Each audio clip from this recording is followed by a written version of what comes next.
Welcome to Manhwa Nirvana. If you enjoy our videos, please like and subscribe. It really helps keep me motivated. Now, let's dive in. Our story starts where we see monsters have infiltrated the world, causing it to succumb to despair. People fought until their last breath to protect the place they called home. Among those brave souls was the protagonist of this story, Carcillion Levandian, who fought against the menace just as viciously. After many years, he battled countless monsters, relentlessly piling up dead bodies with the only blade he had and not an ounce of fear in his heart. Then finally, a day came when he fought Aaron's brother from another mother. That bastard was one tough nut to crack. The battle was brutal, but he eventually took down the piece of sword. In the aftermath of the battle, he too succumbed to death. But fate had other plans. We already know what's coming, its reincarnation, and just like that, the scene shifts and we see Boy Dojin, our guy, is on a mission to infiltrate Namsan Gate, which is ranked C for obvious reasons. Only registered heroes are allowed to enter, so the automated machine keeps blaring at him to scan his ID card, which our guy obviously doesn't have. He simply crashes through the guarded and authorized building to enter the gate, triggering the security alarm blaring about the infiltration. Once inside, he starts walking around trying to find monsters to smash. That's when he stumbles across a party of heroes, folks who have official licenses and permission to be there. They assume our boy is someone who got lost and offer to show him the way out, especially since they're heading for the exit, too. Dojin stays silent, giving off a weird vibe. Even these heroes can tell something's off. He's wearing casual clothes and doesn't look like a hero at all. Sure, porters nowadays dress more casually, but our boy's outfit is way too simple for its own good. And what's up with that bag on his back? For all they know, he's probably just a clueless porter who got abandoned by the party he originally came with. Then again, they're not so sure. Dojin finally speaks up, acknowledging why they're feeling super skeptical, but makes it clear he came here on his own without any hero's party. Hearing this, one of the heroes sighs, understanding the reason behind our boy's presence. He has seen plenty of cases where people catch a hard boner to become a hero and hunt monsters after watching some flashy TV commercials.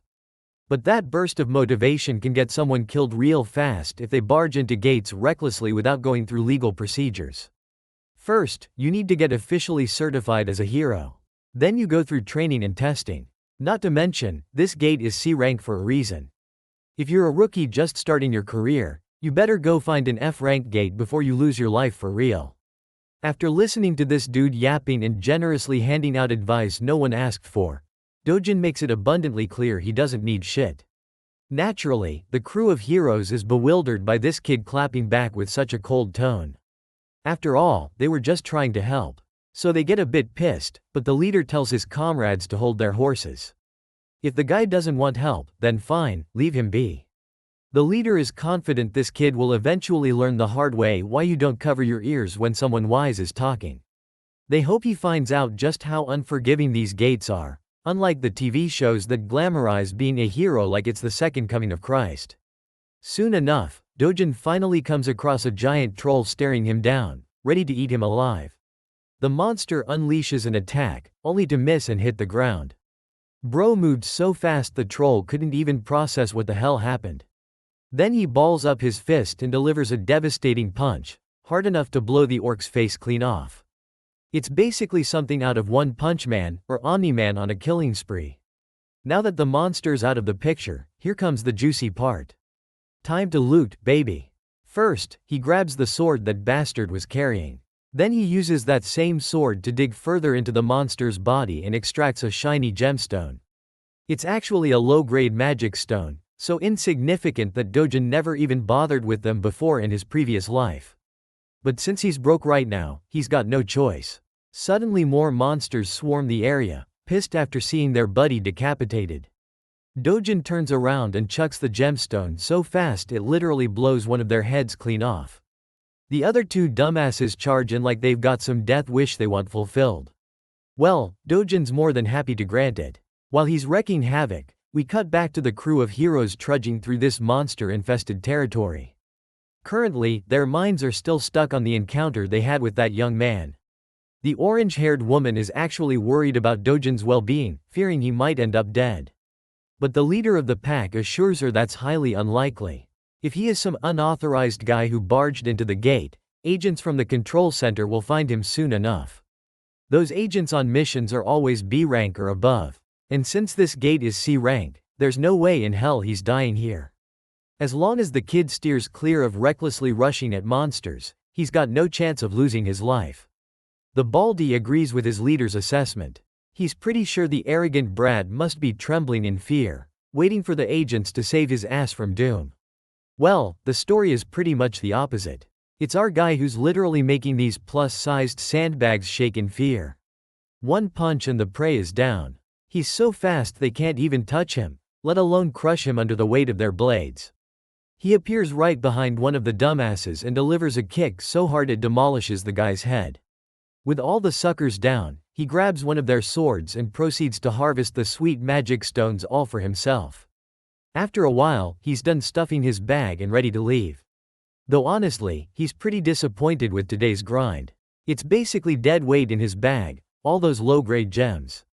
Right then, one of the agent guys finally spots him and calls out to his buddies. Before our guy can fully turn, those suited men give him a tough stare down. First, they explain they're from the gate control center and suggest he show his hero registration card. If he's unregistered, he has to come to the control center with them. Our guy isn't sure about that, which makes the suited dude tense up even more and get colder, insisting he cooperate and follow the proper procedures. The only response the suits get is annoyance etched all over our guy's face and all this unnecessary drama killing his mood. Then again, bro ain't got the energy to argue, he just turns to leave. Since words aren't working, the suits threaten handcuffs if he refuses to comply. Physical force may be used if necessary. One of the more impatient ones dares to grab our guy's hand and threatens him with the injuries he'll sustain if he refuses to cooperate. What's worse, all responsibility will be on his shoulders. So it's everyone's best interest to solve things with words, not violence. Seems like Dojin's done with all the yapping, so he grabs that bastard's hand back and warns him to stop sticking out like a thorn in his path. This chilling warning makes the poor suit guy instinctively scared. A chill runs down his spine. The other two bastards pull out their magic-infused batons. They're actually grade 4 magic staffs, powerful enough to subdue an orc. But they don't have enough power to hurt our guy physically. So he aggressively twists the bastard's hand, making him whine like the whiny bitch he is. Bro then issues a final warning.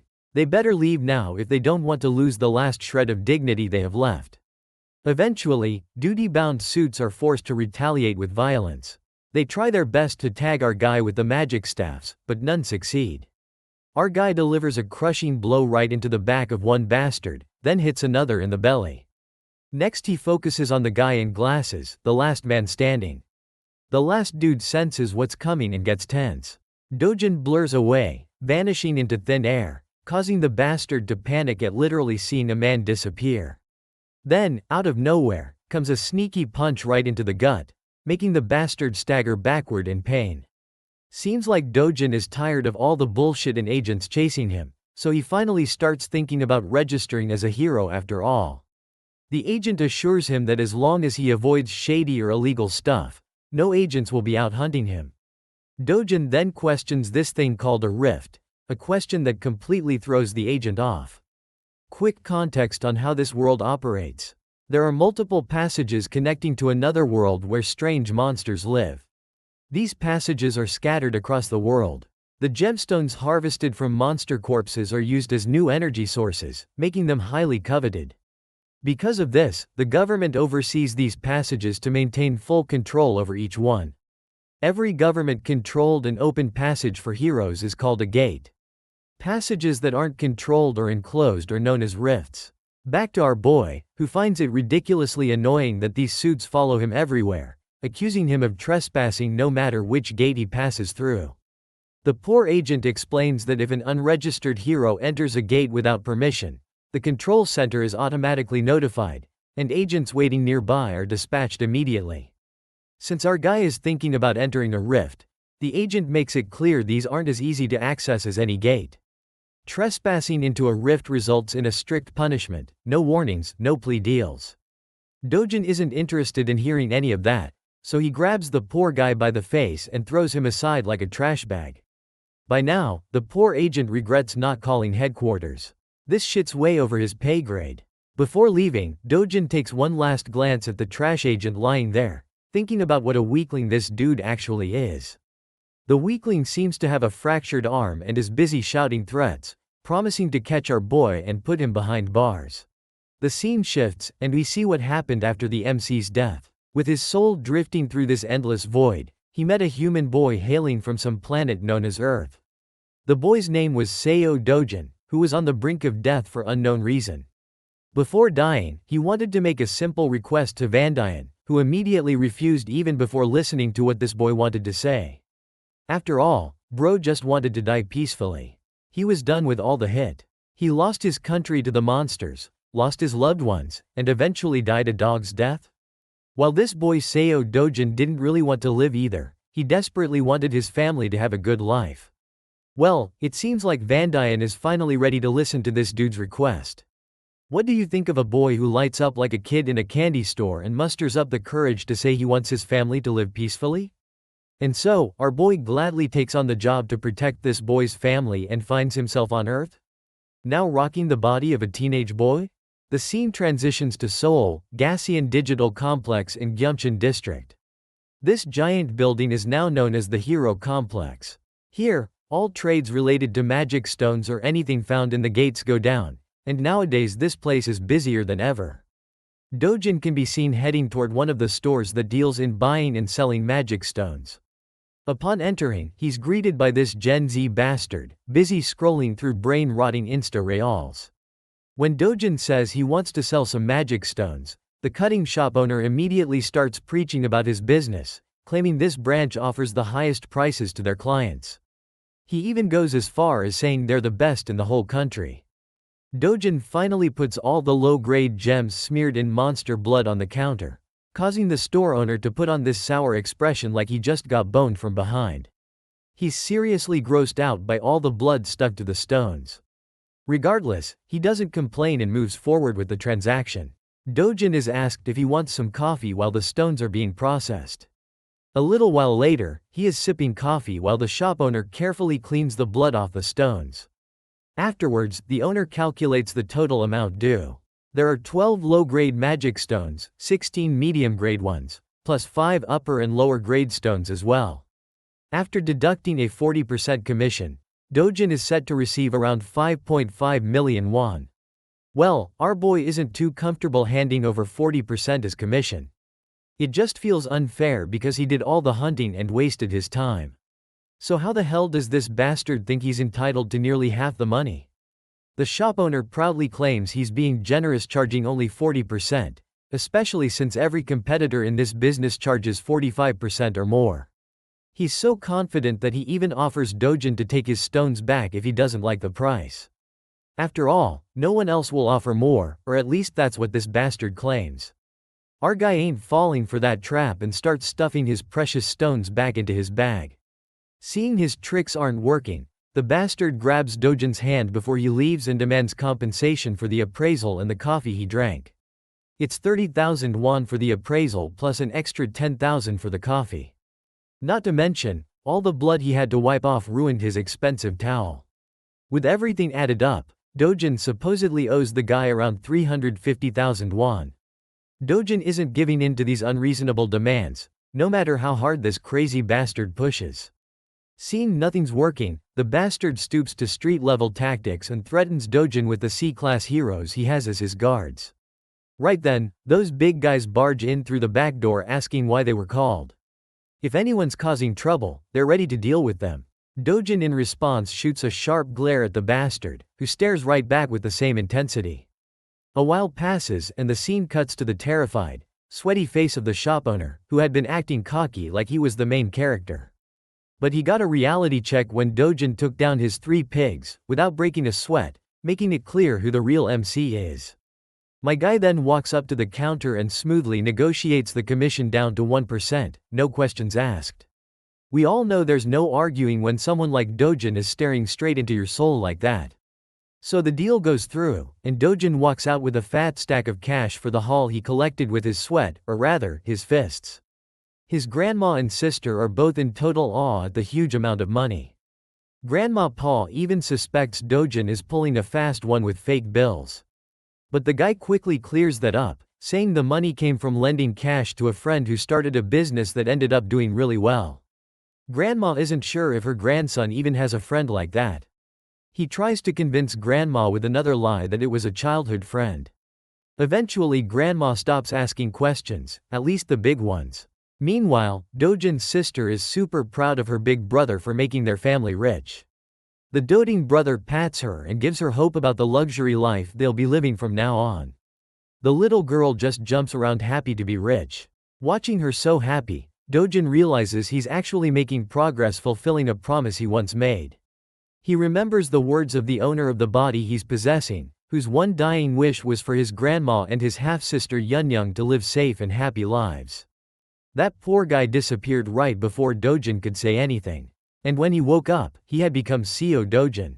Now his only mission is to make sure this little family lives safely and comfortably.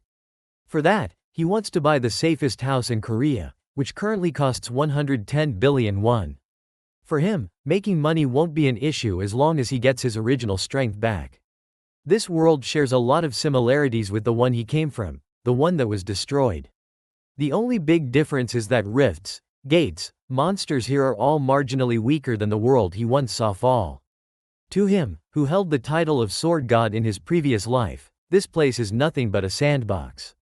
So far, he's only been fighting at 1/10 of his original power. Suddenly, there's a knock on the door and the visitor says he wants to see CEO Dojin. Bro stands up and decides to answer. As he opens the door, he finds two thugs standing outside. These guys are here to claim a debt Dojin owes, an insane 48 million won. Seeing this, Dojin's sure these are loan sharks. The real CEO Dojin borrowed money from before he left this world for good. Though it was supposed to be just 5 million won originally for his grandma's hospital bills, these guys are charging crazy interest to demand 10 times the original amount in no time. They know he's been making money through gates lately, so they want him to cough up the cash since it's all documented in the contract. But the only repayment these bastards get is a jaw-busting punch right in the big guy's face. That single punch sends the poor thug flying, leaving his partner with his jaw hanging in disbelief. Our guy then gives the scrawny bastard a deadly stare to remind him that over 9 million won has already been repaid. So if you do the math, these bastards should be paying him interest. With another punch that makes the bastard cry like a bitch, Dojin tells him to tell his boss that Dojin's coming to pay a visit. The scene then cuts to the shopping mall, bustling with life. There, we see sweet little Eonyang lighting up a kid in a teddy bear store. Dojin brought her here for a shopping spree. Today she's free to get anything she wants. You know, our boy wasn't always that soft-hearted Pookie in his previous life. It's the original Dojin's memories that revitalized his dry emotions. It makes his heart warm up to see how kindly Dojin treats Eonyang, even though she's only his half-sister. So he wants to keep doing the same and make sure to give all the love he can muster for this little girl. The little girl finally chooses a stuffed toy she really wants. It's a small but cute bunny. She picks it modestly, making sure she's not being extravagant. But Dojin picks a way bigger stuffed toy for her. He doesn't want her to hold back at all. It's her day, and she can pick whatever her heart desires without thinking twice about money. They both treat themselves to some good food, too. As they enjoy their meals, an unfamiliar voice calls out our boy's name. It's a middle-aged woman followed by a bunch of bodyguards. This chubby MILF seems like yet another trash talker who loves to hate on our boy. First, she points out his lousy sense of dressing. Then she questions the girl sitting next to him. She's bold enough to throw a jab, saying he must have knocked someone up and had this girl, just like how his mother brought him to this world. Of course, these sharp jabs infuriate our boy beyond anything. Meanwhile, the little girl has no clue who this lady is or why she's trash-talking so casually. This MILF then promptly turns her attention to the girl and asks her name. The girl introduces herself as Lee Yunyang, which makes this trash MILF realize she's Dojin's sister. Out of habit, the woman throws a jab at her clothes, too, calling her a mess. This bitch isn't sparing her deceased mother, either. And all of this is just getting on our boy's nerves real bad. But for some reason, he's holding it all in, not trying to get aggressive with her provocations. Even this MILF is pretty astonished at how Dojin is keeping his composure, not falling for her traps. So this bitch decides to go one step further. This fat piece of work is bold enough to ask a child the meaning of harlot. Well, that's the last straw. Dojin snaps and calls her an ugly woman who belongs to a tribe of orcs. Of course, the woman is left wide-eyed and mind-blank after getting caught off guard. Let's have a little context to understand why Dojin has been tolerating this woman only so much. You see, Dojin was born an illegitimate child and lived in poverty. At the tender age of 7, his mother died, and he barely made it to his father's house. With his father marrying a new woman, he was shunned by everyone. It only got worse after his father's legitimate wife gave birth to a son, and Dojin was ignored completely. Things got so bad that he got kicked out of the very house he lived in. So he lived with his half-sibling at his grandmother's house. As our boy reflects back, he feels pity for the original Dojin who had to endure all this and still tried to keep a smile on his face like he had no pain in his life. But now he wants to change everything. Seems like this woman is his stepsister, which explains why he was trying to hold himself back. But he won't tolerate her no more. He recalls how he shared a roof with this orc of a woman, and she's just as disgusting as ever. Not only is her personality messed up and her appearance orc-like, she's also dumb as hell. He further crushes her spirit by dropping brutal bombs on how she's a wreck with an inferiority complex. That's the only reason she projects her insecurities onto others by calling them ugly. She's just a gold digger obsessed with others, and that's the real truth the world should know. As he continues to crush her under his sharp jabs, the entire shopping mall watches them like they're the center of attention. The orc lady is totally annoyed and about to lose it, but then Dojin's stepmother walks in. Seeing her mom, the orc lady approaches her like the whiny bitch she is, complaining how this kid just shut her down with words. But this mother is aggravated to see her daughter whining like that and shuts her up with a cold glare. Not gonna lie, bro's got one heck of a stepmom. At first I even thought the orc lady was his stepmom. The hot mama turns her attention to our boy and greets him with utmost grace. She's inviting him to come back home and hang out for some fun. But Dojin knows all too well that this facade his stepmom is putting up is fake. After all, she's the one who caused the most misery and unrest in the 12 years he lived with them. The woman continues reminding Dojin of things he never wants to remember, triggering his PTSD and making him go full serious mode. With a tone colder than your mother's jokes, our guy tells this bitch to get the fuck lost. That's a major slap to her dignity, being shit-talked by someone younger than her. She just twirls around and leaves with the last bit of dignity she has left. For real though, she wasn't expecting him to clap back so sharply. She's left wondering if he's the same guy who would just lower his head even when she slapped him for no reason. Her bitch of a daughter follows along, with their bodyguards also following the both ladies. Honestly, these guards played the perfect role of mannequins in this ordeal. Let's shift our attention to our boy. Seems like these two girls totally ruined the time our duo was having. So our boy decides to be on his way too. The way he reacted to his stepfamily was intentional. He wanted to make one thing clear. The CO Dojin who couldn't even speak up for himself is gone. It's high time his trash family realizes that. We then cut to a Mercedes zooming down the road. Inside the car, we see both the trash mother and daughter. The daughter is pissed at her mom for just walking out quietly instead of putting Dojin in his place. As she vents her frustration and curses our boy for the humiliation they suffered, the mother orders her manager to answer why Dojin is still alive. While Baldy has no clue how this dude is alive, it doesn't match the reports. The woman blares at the top of her lungs about the bullshit this man is spouting. How the heck could he be alive if they made sure the job was done and clear? The poor guy assures her he'll look into the matter again and make sure this time the job is executed properly. Meanwhile, the trash daughter has no clue what her shady mother has been plotting all along. She's rattled hearing talk about killing and dying. Eventually, the mom poses a question to her daughter, wondering if she has feelings for Dojin. This catches the fat pig off guard, making her blush and flustered. Actually, she's worried about Dojin dying because if grandpa or dad find out, they're gonna be in serious trouble. The mother grabs her daughter by the mouth hard enough and drills her to stay the hell away from her business.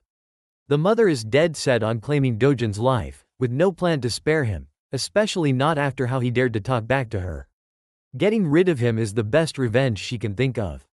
A decade ago, the world took a turn to chaos with the appearance of the rift. This terrifying dimension gave birth to monsters, spawning from the portal, armed with the objective of slaughtering humans upon sight. Their terror didn't stop. It was ceaseless and eventually demolished the world, scarring it with destroyed cities engulfed in flames. However, just like the appearance of the dark forces, there came the emergence of the light in the form of valiant warriors called the heroes. With their emergence, the first discovery of mana stones was made from the dead bodies of the defeated monsters. Back to the present, Dojin's going somewhere, reflecting how mana stones quickly shifted the world's dependence from traditional energy sources. Because of their key role, countries decided to center their attention towards the emerging rifts, basically claiming priority over them so they could extract resources. With the current state of the world in motion, all of its industrialization is completely reliant on the concept of gates and the dependence of heroes. And because of that, the profession that can be classified as a hero reaps high rewards. A consistent high salary can only be achieved via becoming a proper hero. Dojin's arrived at his destination, and it's actually the Yongdeungpo HCS capital establishment. I know that's a mouthful, but you guys will see why he's come here soon. He finds himself entering the building, and upon first glance, the boss and his clowns look like your average run-of-the-mill thugs who want to scare people with their ugly faces. But Dojin is pretty chill about the situation. The boss puts out his cigarette and points out our boy's audacity to not only beat the crap out of his goons, but also to show his face at the door. It really shows that Dojin really doesn't give a flying fudge about anyone. He cleverly tells the organization's owner that in reality, it's actually Dojin himself who found himself at a real loss. That statement is ridiculous from the point of view of the boss, so he seeks clarification on what our guy means. Dojin clarifies that actually, he's come here to receive his well-deserved compensation. After all, he's endured mental, physical, and materialistic losses all this time because of the existence of these clowns. With his strong and serious words, the boss has noticed one significant change from the boy's personality. Something about the kid has changed. He's no longer the soft-spoken spirit or the gentle person he was. Then there's the added evidence that this same kid destroyed the lackeys he sent to his door. All things considered, the boss's leading suspicion is that CO Dojin must have experienced a unique kind of awakening throughout his experiences in the gate. Despite knowing this, Dude still decides to act arrogant and tells Dojin that his newfound confidence because of his awakening will become his own undoing. The hypocrite calls our boy for being overconfident in his abilities, and to back up his claims, he brings over a bunch of grumpy men to intimidate him. Of course, he can pack all the muscle he needs, but to the experience of the sword god, they're practically insects in comparison. The boss is talking out of his ass and states that even those awakened people end up getting killed like dead weight and low-class heroes in the end. The funniest part? Bro is under the assumption that CO Dojin is nothing beyond the level of a D-class hero, and that his organization can easily stomp on someone as weak as that. Meanwhile, Dojin is just chilling on the sofa in the background while five guys are staring him down. Without showing even a hint of amusement, he orders the boss to sit the heck back down. The boss is astonished to hear him continue to speak in his previous tone, while Dojin emphasizes with a serious face that he's not done talking. Hearing him say something like that, one of the guys decides to get his balls tripped up and challenges Dojin. Amusingly enough, our boy happily takes off his glasses, adding more to his confusion. And then he hammers a Mike Tyson ballistic universal machine gun rocket punch 9000 in his damn face. The dude is sent flying from the impact while his friends are at a loss for words. But that's not all, because the beating is shared among the group as Dojin knocks down another one. Keep in mind that while he's beating their asses, he's calmly making his points too, sharing his knowledge of the boss's secret shady business underneath the cover of a money-lending business. Dojin aims to punch down an orange-haired punk and proves his knowledge of the counterfeit identification business he pulls. Having landed his punch, he tells the boss that he's in search of a hero identity to officially register as one and make money.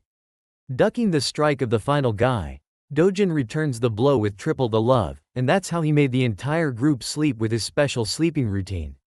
Works 100% of the time.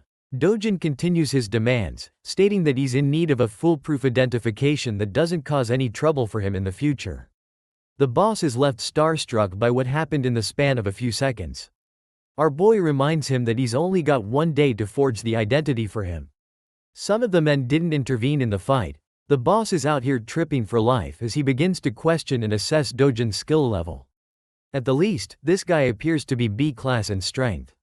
Bro is so lost in his thoughts that he has to be reminded by the kid to snap out of it. He happily accepts the job, too. Finally, Dojin grabs his shoulder politely and contrasts it with an intimidating expression on his face. He wants to know if Hong Heeju, his stepmother, ordered a hit on him. Of course, this is actually pretty much the case, evidenced by the conversation she had with her daughter and assistant earlier. The boss is at a loss for words until Dojin forces his grip so hard that the guy yelps in pain.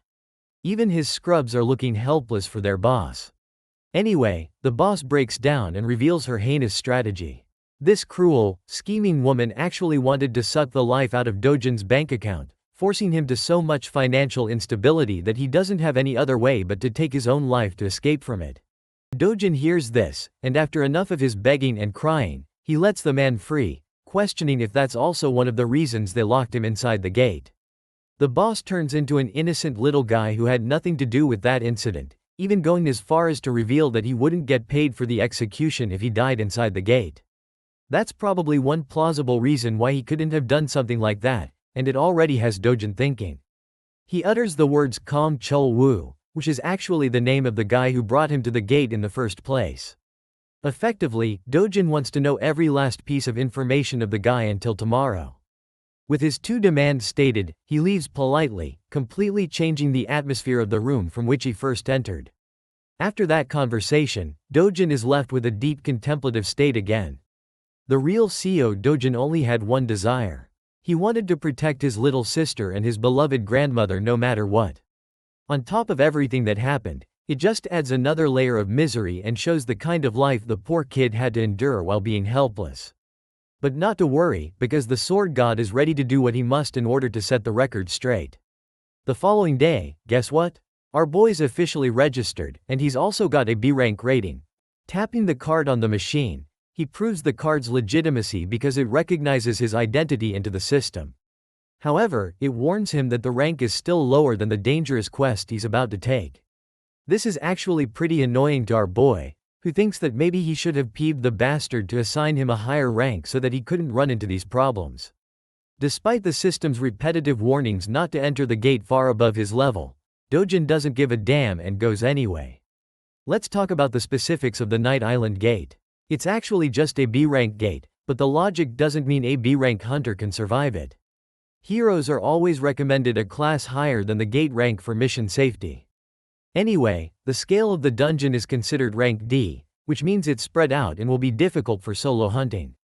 The good thing, however, is that it's in the form of tunnels, which means to some capacity, solo hunting won't be that hard for him this time.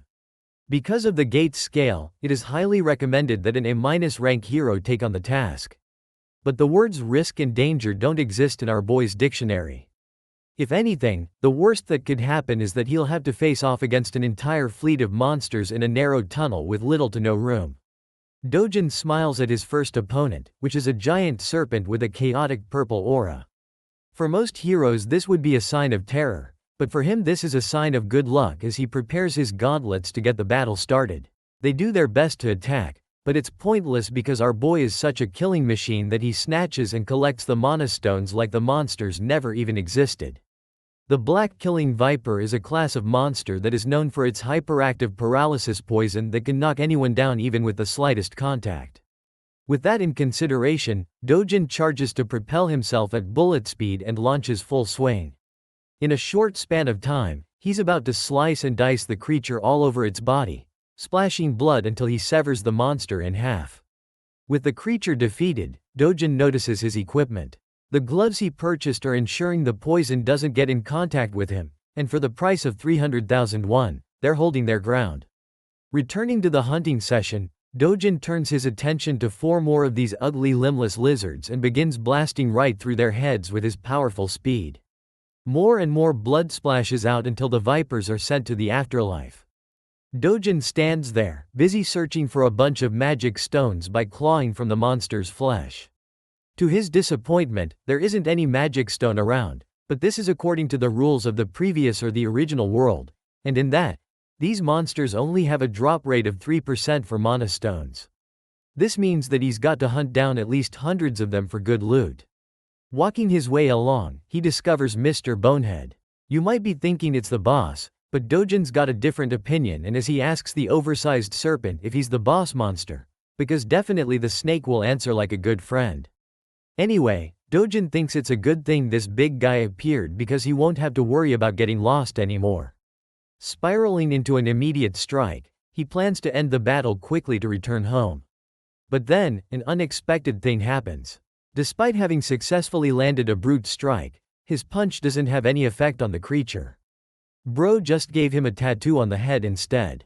While he's in the air and unable to dodge, the creature bashes him into the wall with its tail. Dojin sits there having crash landed. It probably gave him a reality check about the boss monster's strength, I think. The creature whips out its poisonous fangs and hisses at him like the average girlfriend when she's hungry. The creature attempts to bite him down, but luckily he evades the attempt. Using the momentum of his evasive maneuver, he bolts right back into motion with a powerful punch that connects with the creature's body and leaves more cracks against its hard shell. From this second attack, one thing has been made clear to him. The boss monster has an unusually tough exterior, making it a greater challenge than the rest of the vipers he disposed of. The shell is so powerful at his current level that he can't penetrate with one strike alone. This reverses the situation on him, making him question if he should aim for a different battle strategy. At his original strength, the sword god would mop the ever-living floor with this beast. But then suddenly he notices something. It's the sword of the warrior who lost his life fighting the boss. And now you guys are about to know why he's called the sword god and not the fist god. Even though the weapon is extremely worn out after the fight, he grabs hold of it, believing that a sword is only as competent as its wielder. With that knowledge in mind and the blade armed in his hand, he walks towards the monstrous snake. The creature propels itself forth to strike him down again, bursting with incredible speeds. Dojin responds by going high up into the air, proudly declaring that the creature should be honored that he's going all out to kill the beast with a sword. Despite the sword's condition being crap, this guy literally unleashes so many flashing cuts in the span of a few strikes that it leaves the snake's body eviscerated. The serious fight turns into a funny conclusion with the snake dying in the background while our boy's sword is reduced to dust. It's a good thing he wiped the creature out while it was still holding on. With the boss monster dead, Dojin thinks of a smart idea that I don't really see many other protagonists implement. He takes off one of the fangs of the creature, believing it could be used as a nice material for a short sword with a bit of refinement. Considering this as a reward for his journey, he exits the gate. By the time he's exited the gate, it's already a starry night outside. He spent more time at the B-rank gate than he thought, and with the way things turned out at the end, it only pushed him to pursue and restore his strength back to full health. Also, he's a bit happy that his old friends don't get to see this weak version of him because that would be embarrassing. Back from the hunt, he goes to appraise and sell the magic stones. Before him, there's actually another hero who has come to present his great stash of magic stones. The cheap-ass receptionist treats him like shit and points out that the commission rate is the same as 40%. Even the innocent guy can sense the bullshit behind that overly high rate. He even calls it out, stating his concerns and calling himself a normal guy. The receptionist, just like what he did with Dojin, clarifies that their rate is actually the lowest among all the appraisal trades. The gate center is 5%, but that's without taxes. From the perspective of the sleazy appraiser, this is a great deal for heroes to have that earns them good money. The cash is handed to the hero, who doesn't really complain much, except concerningly asking about the dude's messed up face. The funny thing is how this guy is still repeating the same script even after getting his face bashed in. Bro plays it off, stating that a psychopath first obliterated his guards and then he left him with this treatment. The hero thinks it's actually the fault of the receptionist for keeping low-ranking guards around at the C-rank level. After all, rank isn't the only thing that matters in their world. Skill plays a huge role too. Rank is actually a false representation of one's abilities and only updated to keep the system intact. The hero is wise to mention that the people of the same rank have a huge variance in skills and abilities, so they can't all be treated the same. Then there's also a difference between a lame watchguard who sits all day guarding the shop and a hero out there who is actively hunting down beasts for a living. Even though this guy is actually giving him some solid advice, the joker of a receptionist just wants him to stop yapping and leave already, which he does, offering to help the little dude out if he ever needs something. As he's leaving, our boy walks right past the guy, looking as cold as ever. Upon seeing him at once, the receptionist flinches and bugs the F out. He points at Dojin, shouting that this is the psychopath that made a mess out of him. Turning back to face them both, the hero is actually pretty impressed. He notices our boy's lean physique for his height. Still, the fact that he made a mess of the guards here spirals the man to gear up for a fight, questioning if he's the troublemaker. The one thing I like about this guy is that he isn't offended for petty reasons. He actually believes that Dojin is misusing his powers as a hero by bullying civilians in his normal life. Of course, it couldn't be further from the truth since he only knows one side of the story, but it's still quite interesting to see realistic characters. The receptionist is enjoying the scene, knowing that this guy is actually a 7-year-old veteran hero.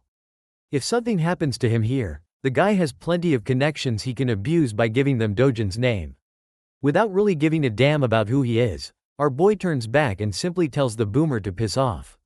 This only spirals the guy into being provoked, because all of a sudden now it's really looking like he's being an asshole. Dojin asks if the guy is looking to exact revenge on him. Hearing those words, the veteran hero is provoked. However, being the responsible hero that he is and from the experience he has, he knows that it is unwise to take battles against other heroes as it almost always results in deaths. It's actually an even higher rate of death than a fight against monsters.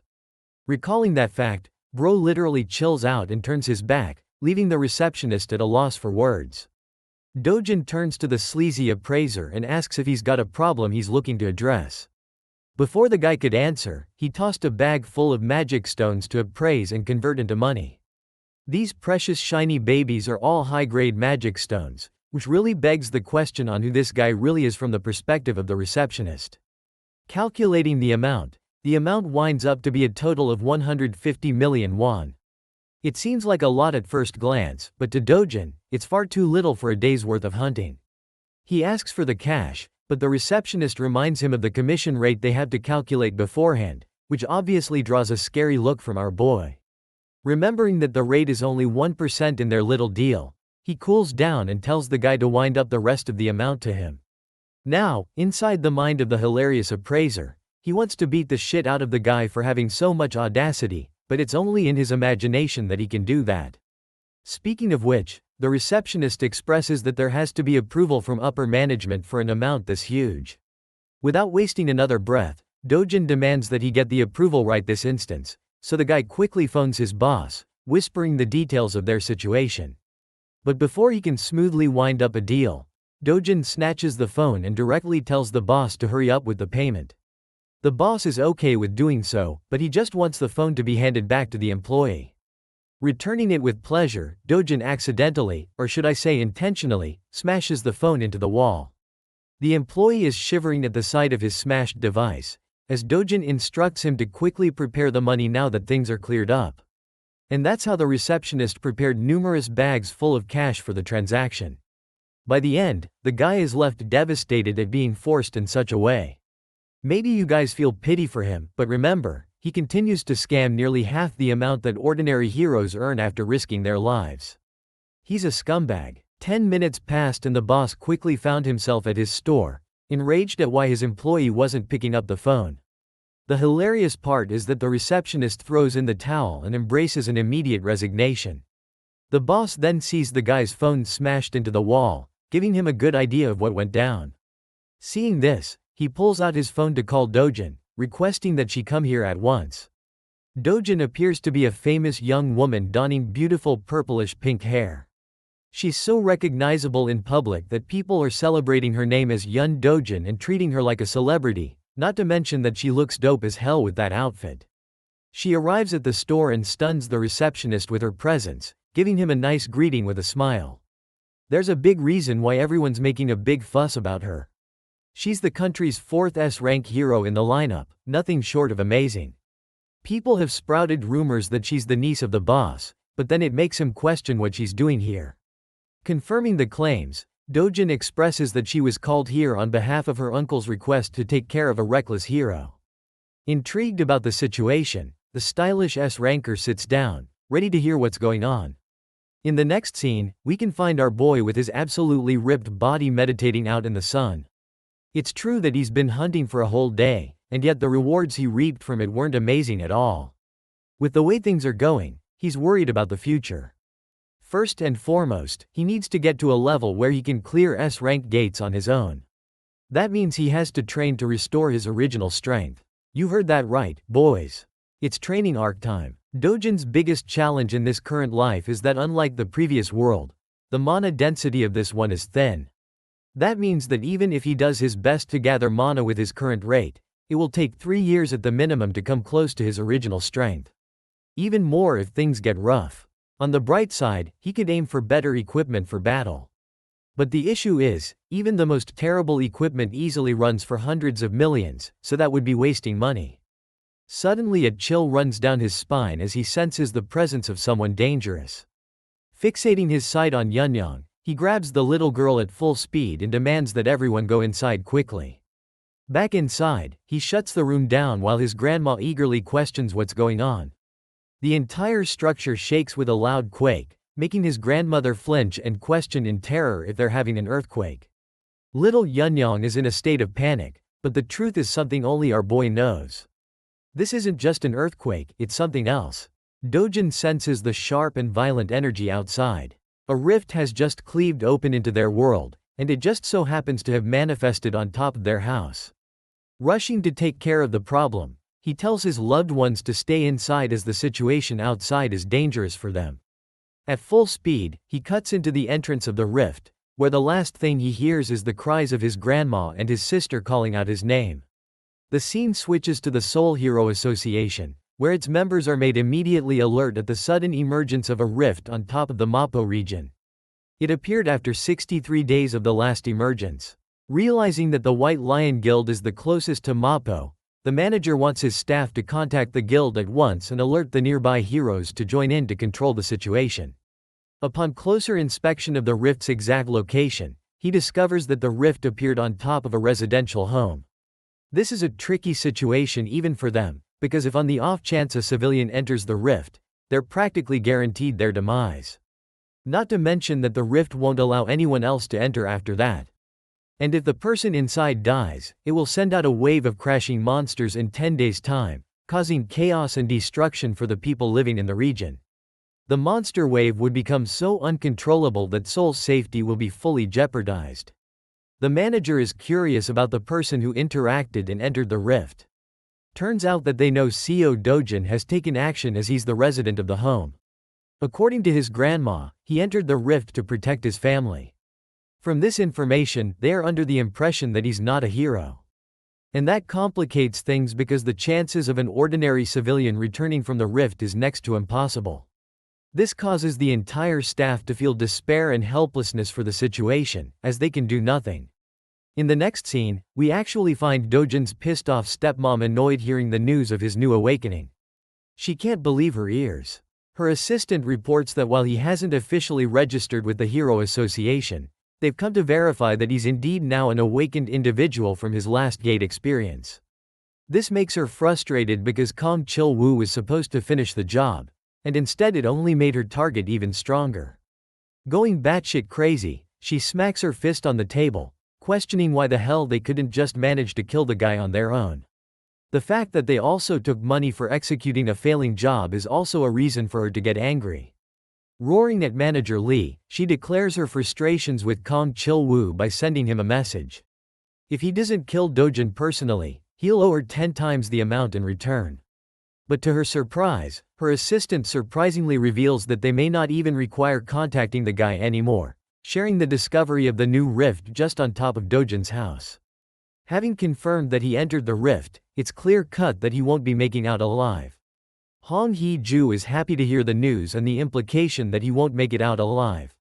She calms down, appearing normal for once, and tells the assistant to assess the situation until they get more news. As for our boy, he's just arrived in the rift's domain. It's a forest. In fact, it's the same forest that he once used to enjoy his youth in while resting. The forest of Patiswa is exactly the same in its reconstruction down to the very last details of how he remembers it. Even the rich mana inside carries the same weight. Following the pathway, he smiles at his reunion with the all-powerful world tree. This tree exudes mana in its purest form, the most divine structure and the core of the world's stability. So much so that when the old world fell, it started when this tree was incinerated to the ground, forever tampering with the flow of mana. However, in this rift dimension, the tree is fine and just how he remembers it. Though he's unaware of the cause, one thing is for certain. He has a chance to reclaim the mana he lost by absorbing it from the tree. Meditating underneath the excellent flow of mana, our boy is getting his strength clearer and clearer. He's spent more than 3 days sitting exactly like this, forgetting to eat or drink or tend to his bodily needs. 10 whole days passed and all he could focus was on harmonizing his breathing. By the end of the 10th night, trouble came looking for him and disrupted his meditation. These alien-like creatures are called the Bulkina and they've come to burn the tree just like how they did it in the past. Only this time, our boy is there to prevent the tragedy from happening. The creatures lunge forth to attack him while Dojin regrets being unable to have a water element sword to knock them all down with ease. The burning monsters roar to make their way to him, but our boy is replenished with so much mana that he no longer cares about a weapon. He is the weapon, and those hands are rated E for everyone. Extending his hand towards the monsters, he exerts so much authority from his mana alone that it knocks down one of them. The second creature is stunned by his ability. Let's break down what happened just now. What he did there is called mana release, and not exactly telekinesis. It's a blaster-type attack that uses raw mana as a detonation strike. It had been a while since he used this ability in such a way, considering he was low on reserves all this time. Anyway, the Bulkina creatures aren't done just yet. To retaliate, they release charged blasts from their mouths in return. These pulsing laser beams quickly make their way to our boy, appearing the calmest he's ever been. His mana alone is enough to protect him from any damages. Stepping towards the creatures while he's ignited with a burst of mana, he remarks that he's finally protected the world tree. And now, he's ready to play for a bit and enjoy the fruits of his training. The ugly bastards are trying for another energy blast attack, but our boy quickly catches 2 of them and forces their mouth shut. This way, their own ability charges up and explodes inside their mouth, leaving behind a headless corpse of flames. The corpses of the creatures wither away, dropping 2 valuable magic stones for him to use. But that's just a couple of them down. Dojin is enjoying his life, thrilled to unlock something called the Eternal Ember after defeating these guys. Joyfully cutting his way past the monsters and smacking them all down with a grin, he's finally glad to steal a good load of mana stones from them. The one-sided slaughter continues until he wipes out all of them. Dojin has won the lottery ticket with how many stones they're dropping. Among them, he also discovers a small coin or a seed glowing in gold. This is called the Eternal Ember as he picks it up in his hand. With this, he's reclaimed control of more of his power as he crushes the chip and unlocks its flames. The way he's casually playing around with the ember reminds me of Sukuna from Jujutsu Kaisen. Now, in any normal case, the ideal strategy here would be to keep gathering mana from the world tree. However, the current state of his body has reached its physical limit for mana absorption. The second way of doing so is actually absorbing the ember, completely altering the state of his mana and transforming it into fire mana. And he does exactly that as his body produces a rush of flame energy. Now, unfortunately, in his previous life, he felt zero need to do this and didn't care about the Eternal Ember at all. However, now it's required for him to fully absorb the embers, and it takes like 10 whole minutes just to get one finished. Luckily, he's got a whole bunch of these collected for him, so his goal is to absorb as many as possible. The appearance of the rift has sparked a public interest. The reporters are all gathered around our boy's house while agents and association staff are protecting the place. Bang Xiangyu is pissed off because of one guy's arrogance to enter the rift prematurely. I have to point out that he looks like a carbon copy of Yan Ho from Solo Leveling, but with a cleaner haircut, I guess. We also have our protagonist but with blue hair. This guy is called Kim Yun-woo, and he sympathizes with Dojin's actions to save his sister. But Seonwoo doesn't buy that explanation at all, accusing our boy of heading in like a greedy guy who wasn't ready for the consequences. It would have been fine if he unalived himself the normal way. But if he dies in the rift, the place will become a detonation ground for monsters to come pouring out. And that's the issue, really. Yun-woo asks for Gilma's input, and apparently Gilma has told them to just do things according to the protocols. Yun-woo questions the recent emergence of rifts popping all over the world in various countries like the US, China, Switzerland, Turkey, and the UK. That's one reason Gilma is having a hard time managing so many rifts all at once.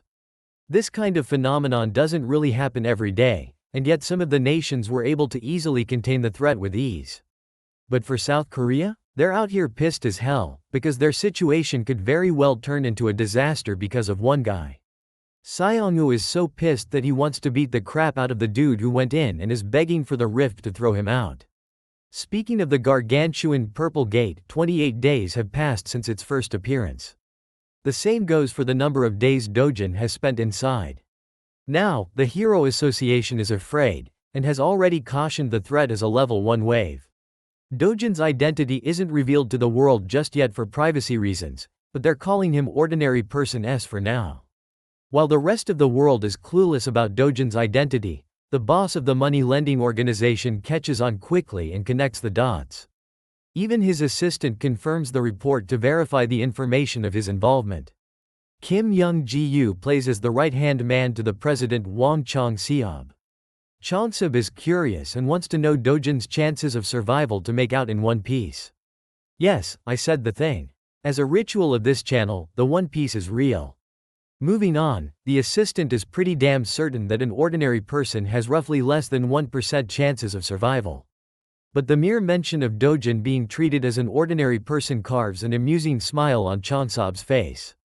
That same regular so-called person put his men in the hospital and gave them bandages for weeks. From the perspective of the world, they're vastly underestimating the abilities of the one civilian that went inside the rift. Now, Chong-seob is also interested in hearing the chances of someone surviving as an awakened individual. For that, his assistant believes that it would ultimately depend on the level of the hero, and it's tough to make a judgment call without accurate information.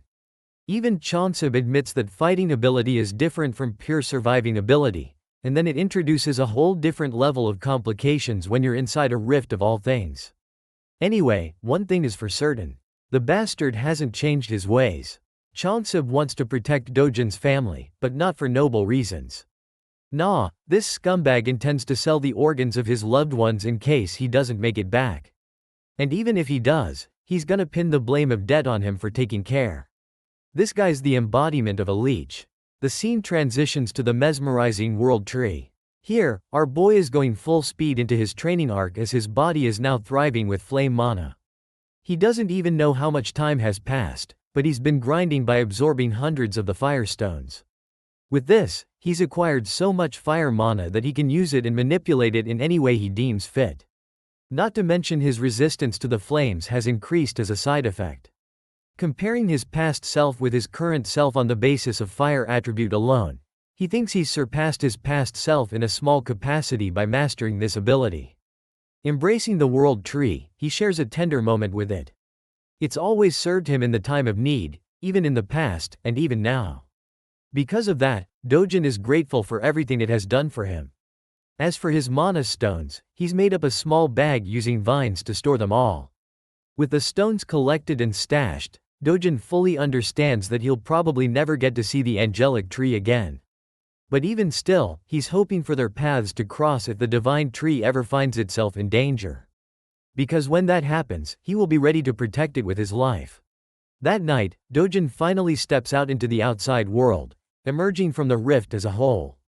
Luckily, he doesn't sense anyone to be around, suspecting that most people probably thought he already died inside and that a monster wave would pop out at any time.